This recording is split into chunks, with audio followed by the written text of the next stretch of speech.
વિદ્યાર્થી મિત્રો, મારી યુટ્યુબ ચેનલમાં તમારું હાર્દિક સ્વાગત છે. આજે આપણે ધોરણ 9માં સ્વાધ્યાય 1 પ્રકરણ 1 ની અંદર સ્વાધ્યાય 1.3 નો છઠ્ઠા દાખલાથી શરૂઆત કરશું. 5 દાખલા સુધી આપણે જોઈ ગયા છીએ.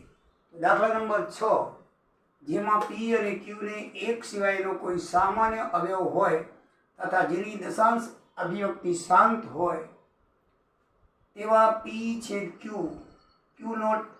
Q શૂન્યતર છે. Q નોટ ઇક્વલ ટુ 0 એટલે શૂન્ય સિવાયનો આંકડો છે. એમ આનો અર્થ શું થાય? Q નોટ ઇક્વલ ટુ 0 એટલે Q શૂન્યતર છે એટલે શૂન્ય નથી સ્વરૂપમાં સમય સંખ્યાના ઉદાહરણ લઈ અનુમાન લગાવો કે Q એટલે કે છેદ, Q એટલે છેદ કયા ગુણધર્મનું પાલન કરે છે. અંશ નહીં, છેદ ધ્યાન રાખજો.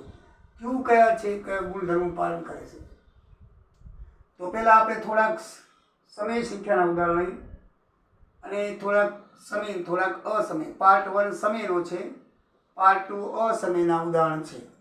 એમાં આપણે જો 1/5 એટલે 0.2 આવે, 1/2 કરશો 0.5 આવશે, 1/10 કરશો 0.1 આવશે, 1/4 કરશો 0.25 આવશે, 1/8 કરશો 0.125 આવશે અને 1/625 કરશો તો 0.0016 આવશે.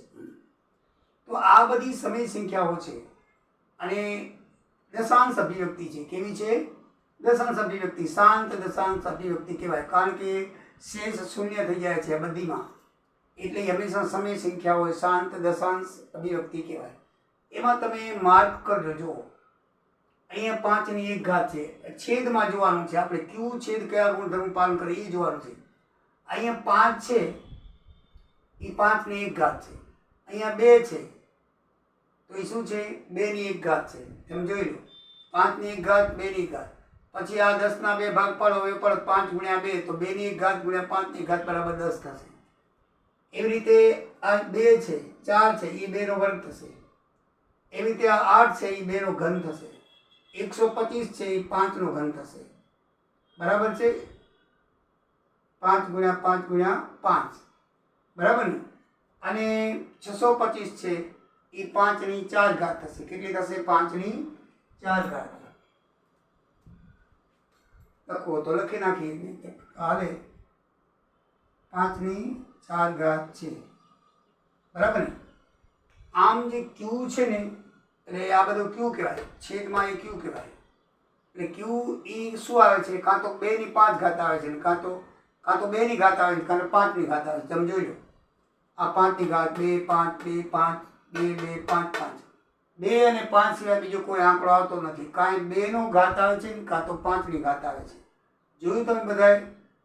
કોઈ પણ તમે 0 સંખ્યા થાય એવી સંખ્યા લેશો ને તો એમાં હંમેશા 2 ને 5 તો આવશે ને આવશે જ. કહેવાનો મતલબ એ છે કે Q કયા ગુણધર્મનું પાલન કરે છે? તો Q બરાબર 2m 5n. m ને એની જગ્યાએ તમે 2 3 લખો, 2 ની 3 ઘાત, 2 ની 4 ઘાત, 2 ની આવી. આપણે 1 2 3 3 4 4 નથી લખતા, એને બદલે m એની શું છે? સંખ્યા છે, પૂર્ણ સંખ્યાઓ છે, એમ માની લેવાનું છે. 2 ની કોઈ પણ ઘાત હોઈ શકે અને 5 ની પણ કોઈ પણ ઘાત હોઈ શકે. mn એટલે આપણે લખ્યું છે. તો 2 ની ઘાત ને 5 નું ઘાતનું પાલન થાય છે. Q કોનું પાલન કરે છે? 2 ની ઘાતનું ને 5 ની ઘાતનું. ઘાત કોઈ પણ હોઈ શકે એટલે આપણે m ને એના આંકડા લખી શકીએ. એમની જગ્યાએ કોઈ પણ આંકડો હોઈ શકે, 2 3 4. 5 ની જગ્યાએ કોઈ પણ આંકડો હોઈ શકે, 1 2 3 4, બરાબર? એટલે Q એ 2m 5n નું પાલન કરે છે અને ત્યારે જ દશાંશ અભિવ્યક્તિ બને છે. બરાબર સાંભળ્યું તમે? સમજાયું બરાબર? આ જો છેદની અંદર તમે જોશો તો મેં આ લખેલું છે કે ભાગ 1 માં બધી સંખ્યા Q એટલે કે છેદ. Q એટલે કે શું કહેવાય? છેદ. અને આપણે Q જ લેવાનો છે. જો લખ્યું છે ને કે Q સ્વરૂપના સમયના ઉદાહરણ લઈ અનુમાન લગાવો કે જ્યાં છેદ કયા ગુણધર્મનું પાલન કરે છે. એટલે Q લખ્યું છે દાખલામાં, છેદ મેં લખ્યું છે મારા પ્રમાણે. Q કયા ધર્મનું પાલન કરે છે એટલે છેદ કયા ધર્મનું પાલન કરે છે? તો છેદ હંમેશા 2 કે 5 ની ઘાત આવે એ ધર્મનું પાલન કરે છે. એની ગણિતની ભાષામાં એમ લખાય કે Q બરાબર 2m 5m ઘાત. બરાબર છે? વાંચી જાઉં. ભાગ 1 માં બધી સંખ્યા Q એટલે કે છેદ 2 અથવા 5 ની ઘાત સ્વરૂપ છે. કાં તો 2 ની ઘાત છે, કાં તો 5 ની ઘાત છે. દાખલા તરીકે શરૂઆતથી જો આ બધાની ઘાત મેં લખી છે. 5 ની ઘાત, 2 ની 1 ઘાત, 2 ગુણ્યા 5 ની ઘાત, 2 ની 2 ઘાત એટલે 4 આ બધું લાઈન લખ્યું છે. 8 એટલે 2 ની 3 ઘાત, 125 એટલે 5 ની 3 ઘાત, 625 એટલે 5 ની 4 ઘાત આવે. એટલે બધી 2 અથવા 5 ના ઘાત સ્વરૂપ હોય છે. એટલે કે સમય સંખ્યા p છે q ની દશાંશ અભિવ્યક્તિ શાંત સ્વરૂપની છે. કારણ કે 0 સ્વરૂપ આવે એટલે કેવી કહેવાય? શાંત સ્વરૂપની છે. એ શાંત સ્વરૂપની ક્યારે હોય?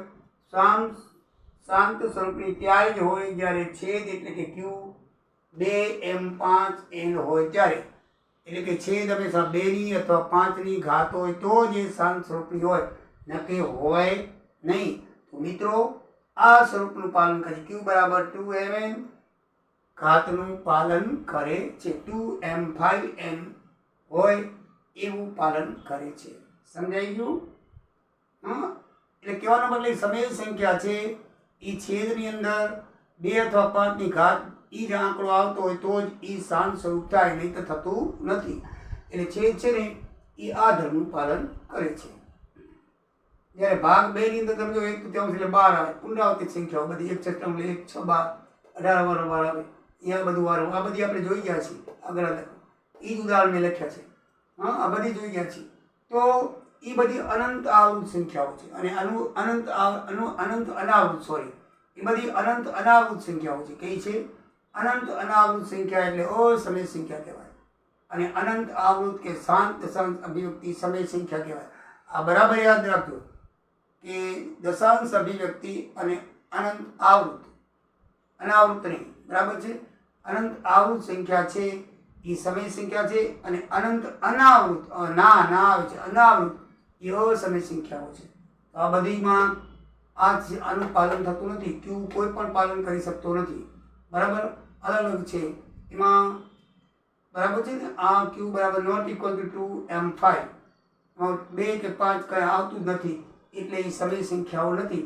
એ બધી અસમય સંખ્યાઓ છે. એવી છે અસમય સંખ્યાઓ છે. બરાબર? સમજાઈ ગયું?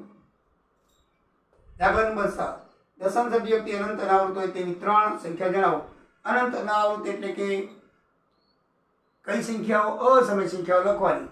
આપણે એક જવાબમાં લખ્યું હતું. બરાબર ને? એક દાખલાની અંદર આ જવાબ છે.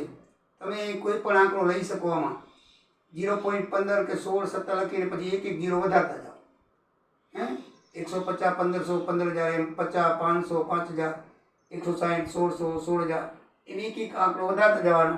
આ બધી સંખ્યાઓ અનંત અનાવૃત કહેવાય. એના સિવાયની બીજી છે તમારે લખવી. આને લખવી તો આપણે લખી શકો જેનું વર્ગમૂળ નીકળી જ ના શકે. હા, જેની આ વર્ગમૂળ 2 વર્ગમૂળ 3 પછી આ પાઈ એટલે 22 આ ઘનમૂળ 21 નું ઘનમૂળ ના નીકળી શકે. આ બધી અનંત અનાવૃત સંખ્યાઓ કહેવાય છે. કેવી કહેવાય છે? અનંત અનાવૃત સંખ્યાઓ એટલે અસમય સંખ્યાઓ.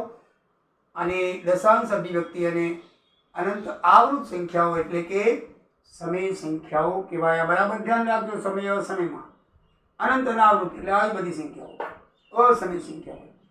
અને દશાંશ અને અનંત આવૃત સંખ્યાઓ બધી કેવી હોય? આવી જેનો 0 શેષ થઈ અથવા સંખ્યા પુનરાવર્તિત થતી હોય. હવે દાખલા નંબર 8. સમય સંખ્યા 5/7 કે 9/11 ની વચ્ચે આવેલી 9/11 ની વચ્ચે આવેલી 3 ભિન્ન સંખ્યા અસમય સંખ્યા લખો.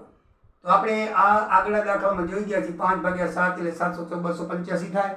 પાંચમા દાખલામાં જોયું 9/11 એટલે 0.81. ચોથા કે પાંચમામાં જોયું. બરાબર? તો એ આપણે લખી શકીએ કે આ બરાબર. અને ન આપણને ખબર હોય પરીક્ષામાં પૂછાય તો 5/7 9/11 કરી લખવું પડે. બરાબર છે? તો આ બરાબર લખી નાખવાની. હવે અહીંયા 71 છે. 71 થી 80 સુધીની કોઈ પણ સંખ્યા તમે લખી શકો. બરાબર ને? એમાં તમારે 71 0 72 0. બરાબર? આગળ 0 પોઈન્ટ લગાડવાનું છે.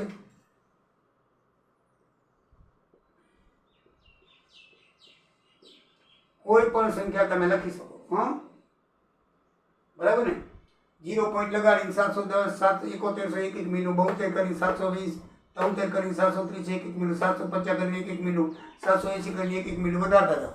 આ બધી અનંત અનાવૃત સંખ્યાઓ છે. 80 સુધીની લખી શકો. 81 વારંવાર આવે છે. કયો?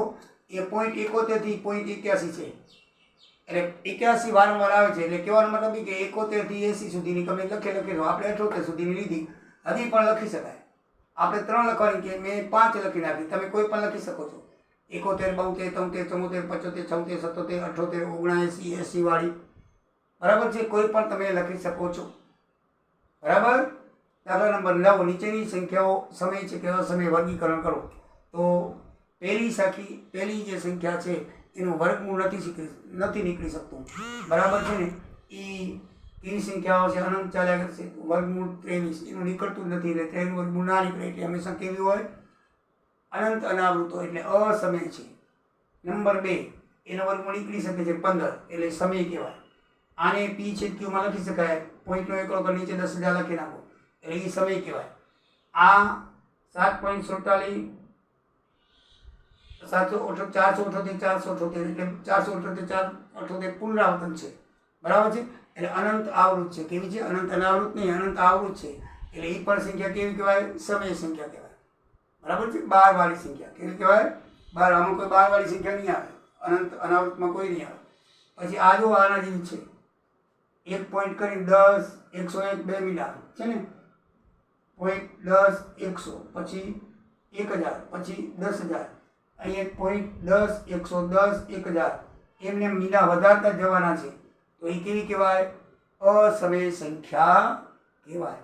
તો મિત્રો 1.3 સ્વાધ્યાય પૂરું થયું. નેક્સ્ટ વિડીયોમાં આપણે 1.4 સ્વાધ્યાય જોઈશું, બરાબર છે. તો મારો વિડીયો લાઈક કરજો, સબસ્ક્રાઈબ જરૂર કરજો. તમે જુઓ છો પણ સબસ્ક્રાઈબ કરતા નથી, મિત્રોને ફોરવર્ડ કરતા નથી. મિત્રોને ફોરવર્ડ કરજો અને સબસ્ક્રાઈબ કરવાનું કહેજો. હા મારા પ્યારા દોસ્તો. તો જય સિયારામ, જય શ્રી કૃષ્ણ.